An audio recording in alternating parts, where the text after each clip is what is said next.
The oldest known written recipe in history comes from Sumer, inscribed on a 3,900-year-old clay tablet. It is both a prayer and a recipe, preserved in a hymn to Ninkasi, the goddess of beer and brewing, proving how central brewing was to religion and daily survival. The hymn praises the goddess, while also spelling out the step-by-step brewing process. Brewing beer was seen as a holy act, and this hymn elevated daily drinking into an offering to the gods. Beer was often safer to drink than river water, so it became a staple for adults and even children.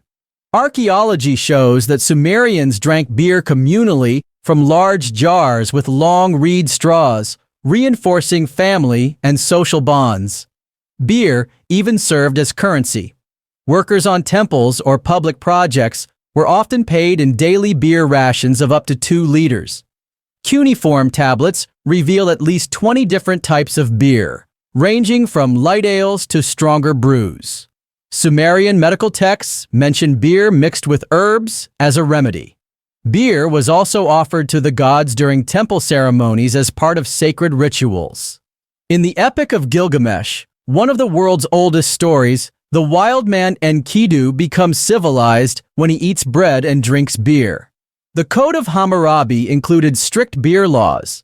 Tavern keepers who cheated customers by watering down beer could be executed by drowning.